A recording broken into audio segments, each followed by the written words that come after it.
Um, so, you know me. I like to go ahead and put the big bombshell right at the beginning. We came up with a new term. I didn't write down who gave the suggestion. We were tossing around ideas. It's an old concept. It's a type of video game that you really... You endure the gameplay to enjoy the story. I'm sure you could think of several examples of that right off the top of your head, and I wouldn't even be surprised if several people even list this very game as such for themselves. But that's the big bombshell. I really didn't like the gameplay in this game. Now, I've played worse. In fact, the gameplay still managed out to be a net 0, which is, it may sound bad, but remember, we go into the negatives. So, it's not as bad as it could be. They did several things right. I do like several of the puzzles. The way they emulate the physics is fantastic. The music, when it plays, is excellent. And I really love the creativity on display with a lot of how the system, is constructed. But there's a lot of negatives, too. The controls is one of the biggest ones for me, and I know what you're thinking. Ah, right, because of the space controls, right? No, actually, the space controls were fine, believe it or not. What really bothered me was the controls. It's hard to explain if you haven't played it, or maybe it doesn't even have this issue if it's on console, I'm not sure. But the version I played had what I like to call inconsistent inputs. Like, I've actually talked about this before. Confirm and back, which are two universal inputs when it comes to video games, would have different inputs, different keys, which would work for them based on which type of menu you were in. Sometimes it would just be escape, sometimes it wouldn't. Sometimes you'd hit escape and it would actually double escape, and sometimes it wouldn't. Sometimes you'd try to use a specific... it's just... There's a lot of little niggling issues with the controls that aren't really a big deal, but were a nonstop rock in my shoe as I was going through this game. One of the other things I can't talk about, because now's when I'm going to do something strange. I'm going to say, don't watch this video if you haven't played this game or watched this game. I know that sounds strange, and it's a rare thing I give out, but I really do feel, as with another game I covered earlier this year, Stanley Parable, that this is a game that's best experienced by yourself in a vacuum before you go and look up on it. So if you haven't played this game or haven't watched this game, please go ahead and pause, stop the video, go do so. For those of you still here, we're actually hitting the spoiler warning now, even as we're discussing gameplay. So spoilers in 3, 2, 1. Just giving you a few more seconds. Okay. So, back in the day, when someone added this game to the list, I said, that game's already on the list. And they said, no, Outer Wilds. And I'm like, what the heck is Outer Wilds? As a consequence, I went and looked up the game, and sure enough, there is a game called Outer Worlds, and a game called Outer Wilds, and the two games are both science fiction games that came out 5 months apart from each other. I'm not going to comment past that, except for the fact that we literally had people cross-donating on accident. Some people would donate towards one, thinking they were donating towards the other, in both directions. This week, while I was going and visiting my family, I was telling them, what's the game you're playing next? I said, Outer Wilds. And my brother-in-law actually said, oh, that's that corporate one that's kind of like Fallout, right? So it's pretty common to mistake the two, and I wonder how that affected sales as well as marketing, because we all know, that bad marketing and confusing marketing can lead to some problems when it comes to a release. And that's a damn shame, because I do think this game is worth a playthrough. As much as there's some depth here, I think this really qualifies for a concept I've talked about before. A concept called a concept game. It's something where they have an idea, a unique concept, and they just kind of run with it. Usually doesn't have that much to it, that much depth to it. This game has a little bit more depth than your typical concept game, so I'll give it that. But other than that, it just feels like, all right, here's the idea, 22-minute time loop. Oh yeah, boy, there's the spoiler. And system, really, really, really small system, and you can zoom around it very quickly, and you've got the 22 minutes to explore and figure out, and you don't unlock anything like you would in a typical, I guess, roguelike or roguelite. I never remember which, and I don't care. But the idea is that you don't unlock anything. The only thing that stays across them is the knowledge in your computer, thanks to its connection to the frickin' the device, the twin system, which I can't even think of the name of right now. The Twin Sun program. So the only thing that you carry forward with you is your knowledge. But this is cool because they do some cool stuff with this. If you know where a place is, if you know how something works, if you know how a gimmick works, then you can go straight to it and do the puzzle immediately. The way that they use quantum is fantastic and legitimately enjoyable. And the way that they do a lot of the light puzzles and the matrix puzzles in the DLC is similarly excellent. So there's some really good stuff there. And you're probably thinking, Laura, you're praising the gameplay a lot. Yeah, because I have to. Despite the fact that this game was relatively short. In fact, hang on, let me pull up my notes here. How long was this game? This game was... Oh, I didn't write down the hours. Hang on, I wrote it down here. Blinded. Didn't need those eyes. This is a 19.15 hour game, right? That probably could have been closer to about an 8-hour game. Maybe 10. Now, that is including the DLC, so maybe that's a little bit higher. But my point is, there's a lot of padding, a lot of seconds in minutes, as I like to call it in this specific case. Because not traditional padding, right? Traditional padding is go grind 15 levels to be able to progress. In this case, it was more along the lines of, all right, so every time you start the loop, you automatically lose several seconds to having to get up, go up the elevator, get under the thing, get your suit on, get in, take off, and then you could start playing the game again, right? Wrong, because then you have to actually get back to where you were, which can take any kind of time, especially given the state of the galaxy, the system at the beginning, which can get in the way of that. Okay. Then there's the several timing puzzles, of which there are multiple. Most of them are on the twins, the Hourglass twins, where literally you're just sitting there waiting, not actually accomplish anything, just standing there and waiting for the puzzle to progress to the point you need it to be at in order to solve it. There's other aspects of padding, but it's a constant thing. It's just this weird element that dragged the game down for me because it's a game that has padding and a timer. So I mess up in the middle of this difficult jump on this planet over here. I have to get back in, go up the elevator, get on the ship, go back to space, go back to the planet, find the spot where I went in. It's randomized, so I can't go back into that spot. Go back down, try to get under the thing. Okay, get here. Oh, that doesn't work. Okay, we'll go the intended route, go through, jump through, fall into the black hole on accident, end up at the white hole. It's literally faster to restart. Get back in, get up, go up the elevator, get in the ship, get into orbit, go back to the planet. You see my point? I was actually de-invested from exploring because of the combination of padding and the timer. The timer itself wasn't really the issue. It was the timer and the padding combined that were the issue. And thus, there were several cases where I was just like, let's go, because I really wanted to not lose progress again, and I really wanted to not redo a section for the 15 hyperbillionth time. Now, you're probably thinking, some of those things sound like they'd be awesome. Well, this is one of the reasons I divide things into gameplay and story. The Bramble. Now, I avoided going to the Bramble until the very end. And for good reason. The Bramble is goddamn terrifying. It's some of the most horrifying stuff I've ever done in a video game in my entire life, in my 37 years of playing video games, and my about 30 years of analyzing games. I have never, actually more like 20 years, I have never been more terrified of a video game than going through the Bramble. So on the story axis, that's fantastic. Gameplay-wise, it sucks.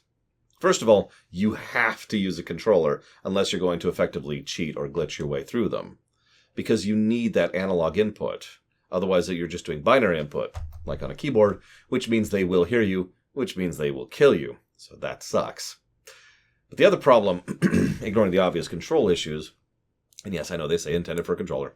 The other problem, though, is that anytime you get hit, especially if you get hit way in, because you can get hit pretty far into the Bramble, you're set all the way back to the beginning. To go up the elevator, to get in the ship, to take off, to fly back to the Bramble, to go in the first thing, which is very slow, and then go to the second thing, and then go to the third thing, and then get back to where you were. And it takes like 10 goddamned minutes just to get back where you were. And you're probably thinking, well, how would you fix all this, Laura? Because usually you give an answer for that. Save states. Now, there's other ways to do this, other much more complicated, more difficult, and more costly ways to try and polish out these problems. But the quick and dirty answer? Allow us to quick save. You might say, well, that would defeat the whole point. Debatable. Because if you quick save at 15 minutes into the loop and then reload, you're still at 15 minutes into the loop. You still haven't opened anything that you opened. You still haven't unlocked anything you unlocked. You still have to wait for whatever things that happen at that point afterwards. You are still at that point. So, for example, if I could save state, right before I entered the bramble, that would mitigate a huge amount of those issues. If I could save state right as I landed on the brittle, then that would mitigate a huge amount of issues, etc., etc. Now, for a game like this, I could see trying to limit the saves. Maybe make it so you get like one save per loop. So you get to decide, okay, I want to save here, and that would work. Or maybe make it so that you get a save. You can only save while you're in a certain, like save points, right? The classic concept. You can only save if you go to this specific thing, and so place those in a careful and strategic manner. Or you can make it so you can only save when you're at a certain distance in space away from any major body, so you can't actually save anything. Something. There's ways to mitigate it so it isn't a complete cheat to the overall concept, but still allows you to skip a whole lot of the padding problems that I mentioned earlier. I know for certainty that I would really, really have liked to be able to save, like, say, right about when I enter the Stranger in the DLC, because the getting back to the Stranger, I actually installed a mod to show an in-game timer, just to make the point of how long it takes to get up, go up the elevator, get in the ship, make sure the ship's pointing at the Stranger, go to the Stranger, get in, get out, do the light puzzle, get out, pop onto the raft, go down, dock the raft, go grab the artifact, get back on the raft, and then progress. And it was several minutes. And I keep in mind there's a lot to do on the Stranger, and it can take a while given the whole, total pitch blackness light puzzle thing they've got going on in the Stranger. So, yeah, it would have been really nice to just have a save when I land on the Stranger, or when I enter the Stranger, or when I have a certain point. If I could just save whenever, I probably would have saved right when I actually got in before I hit the raft. Something like that. And that would have been awesome. I should probably mention that the light puzzles in the Stranger are excellent. There's some really cool and creative things. I love the way that you just kind of bypass the final puzzle.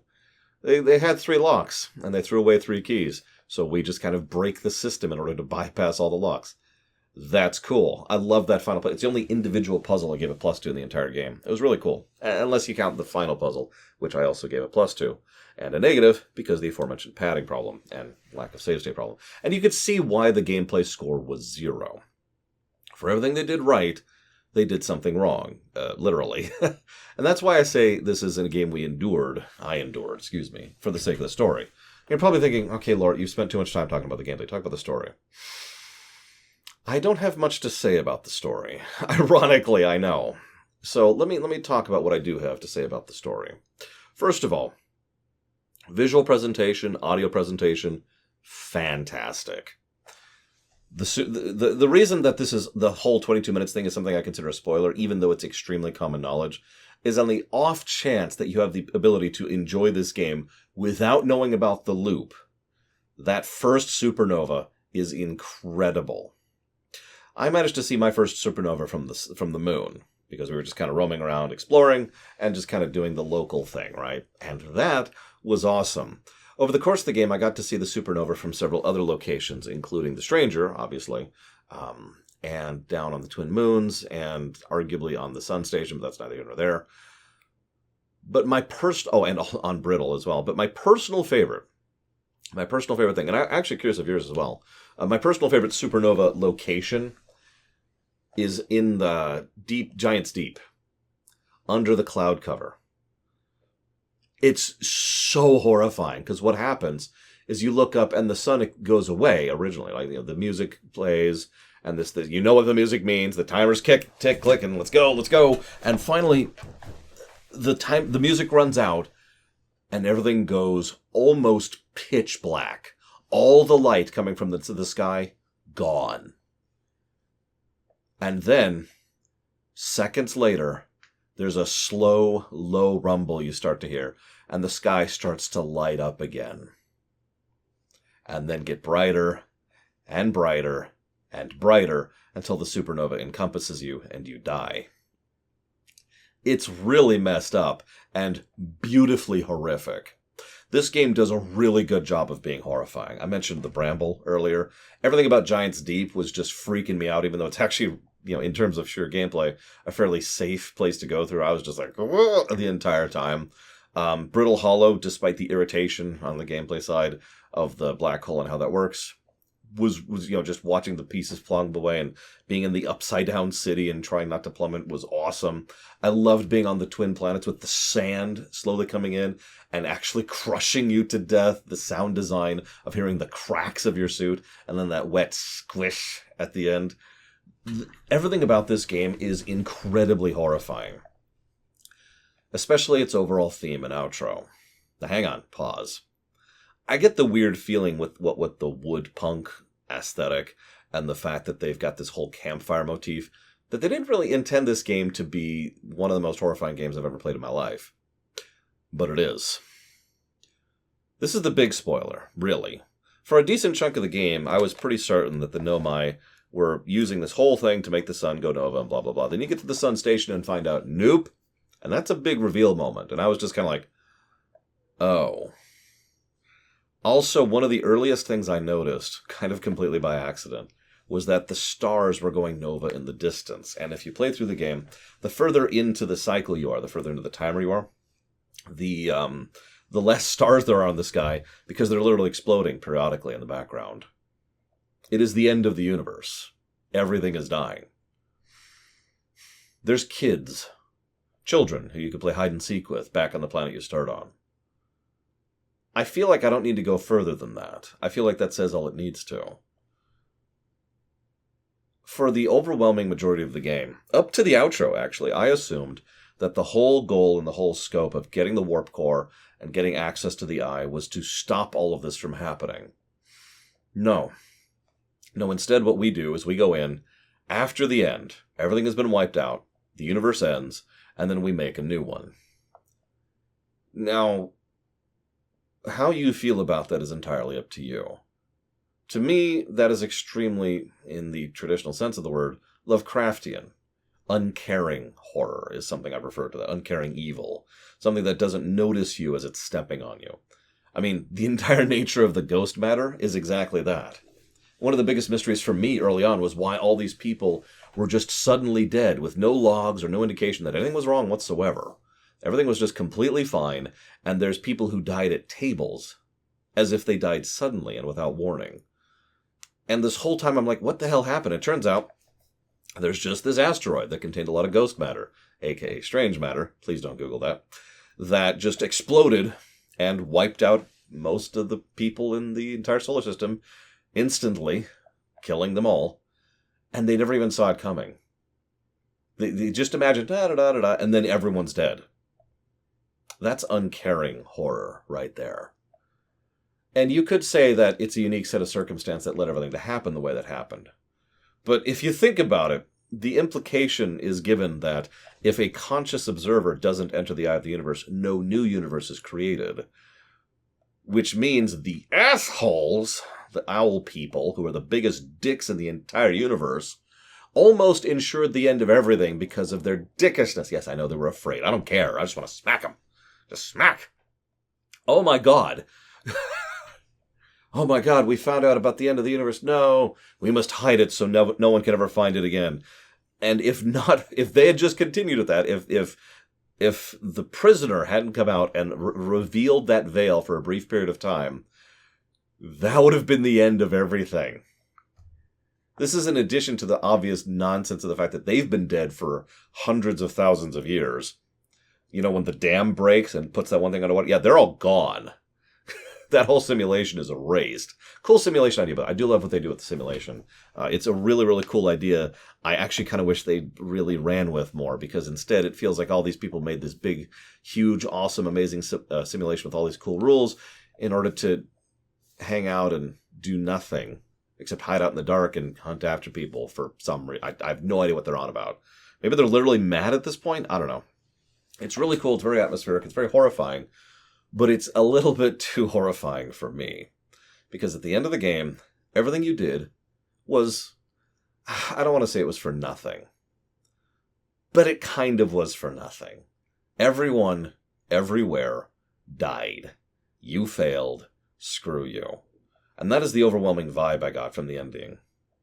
Now, you get to make a new ending, and there is a very heartwarming moment with the music, which I'll absolutely give credits to. So you get to make a new universe, and the new universe gets to go on and do its own thing, and that's cool. But I wasn't trying to save the new universe. I wasn't trying to make the new universe. I was trying to save the existing one. I wanted to reignite the flame, damn it! I suppose it's weird to say it like this. I can't even properly explain how much this bothers me. I suppose it really boils down to the fact that a whole lot of innocent people died for no good reason to something that didn't even notice they were there. Which, if you're paying attention, is one of the 3 precepts of Lovecraftian horror. The uncaring part. There's the gross part, there's the unfathomable part, and there's the uncaring part. And if there's one thing this game gets across extremely well, regardless of my issues with it, both on the gameplay axis and the narrative one, it's the fact that everything does not care about you. In fact, it does not notice that you exist. That sand is not trying to crush you. Those islands being tossed into space do not happen to notice that you are on them. Being tossed into the black hole is something that happens as a consequence of you being there. Or excuse me, regardless of you being there, not as a consequence of you being there. Nothing notices you, nothing cares, because that's the universe. And that's probably one of the most horrifying things that I could possibly think about.